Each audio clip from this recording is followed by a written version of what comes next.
السلام علیکم۔ ملکی اور غیر ملکی تازہ ترین خبروں سے باخبر رہنے کے لیے دیکھتے رہیں کے نیوز چینل انٹرنیشنل۔ ہمارا چینل یوٹیوب پر سبسکرائب کیجیے اور رہیں ہر خبر سے باخبر۔ خبروں کا سلسلہ آگے بڑھاتے ہوئے لیے چلتے ہیں آپ کو ساہیوال۔ بے روزگاری اور مہنگائی نے جہاں سڑکوں پر لوٹ مار کا بازار گرم کیا ہوا تھا، وہیں اب اس ملک میں بینکوں میں بھی پیسے محفوظ نہ رہ سکے۔ مزید اس سلسلے میں جانتے ہیں ہمارے نمائندے محبوب چودھری سے۔ جی چودھری صاحب بتائیے گا۔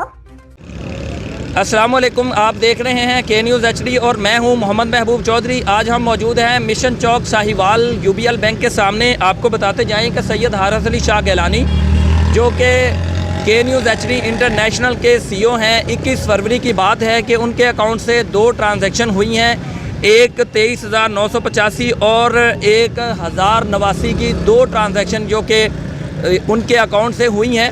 یہ اتنے پیسے ان کے اکاؤنٹ سے ڈیڈکٹ ہوئے ہیں۔ انہوں نے بینک حکام سے رابطہ کیا ہے اور یہ میں آپ کو یہاں پہ بتاتا جاؤں کہ اس وقت سید حارث علی شاہ اپنے گھر میں آرام فرما رہے تھے۔ رات کے 3:30 بجے کا وقت تھا، تو بینک حکام سے رابطہ کرنے پر انہوں نے بینک والوں نے یہ کیا ہے کہ انہوں نے کہا ہم صرف اتنا کر سکتے ہیں کہ اس کارڈ کو بلاک کر دیتے ہیں۔ تو کارڈ کو بلاک کرنے کے باوجود ان کے اکاؤنٹ سے ایک ٹرانزیکشن ہوئی ہے۔ تو ہمیں دیکھنا یہ ہے آیا کہ UBL جو ہے وہ جو رقم ان کے اکاؤنٹ سے غائب ہوئی ہے وہ اس کی بھروائی کرتی ہے یا نہیں کرتی۔ تو یہ میں آپ کے سامنے ثبوت جو ہے نا وہ لا رہا ہوں، یہ آپ دیکھتے جائیں کہ یہ ثبوت ہے جو کہ ان کے اکاؤنٹ سے ٹرانزیکشن ہوئی ہے 21 فروری رات 3:30 بجے۔ حالانکہ اس وقت وہ اپنے جو ہے وہ گھر میں آرام فرما رہے تھے۔ اسی طرح میں آپ کو یہ بھی دکھاتا جاؤں، یہ 23,985 روپے کی ٹرانزیکشن اور ایک اور ٹرانزیکشن جو کہ میں آپ کو دکھانا چاہ رہا ہوں، یہاں پہ 1,089 روپے کی یہ ٹرانزیکشن جو ہے وہ ہوئی ہے ان کے اکاؤنٹ سے۔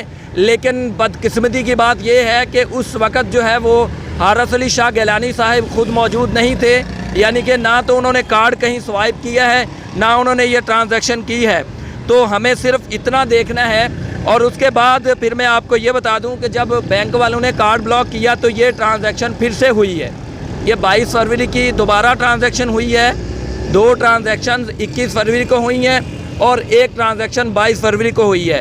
تو ہمارا صرف یہ مطالبہ ہے کہ حکامے والا اس کا نوٹس لیں اور جو ہمارا نقصان کیا گیا ہے اس کو واپس کرے۔ جس نے نقصان کیا ہے، جو بھی عوامل اس میں جو ہے وہ ملوث ہیں، ان کو قانونی کارروائی کرتے ہوئے ان کو جو ہے نا وہ سخت سے سخت سزا دلوائی جائے۔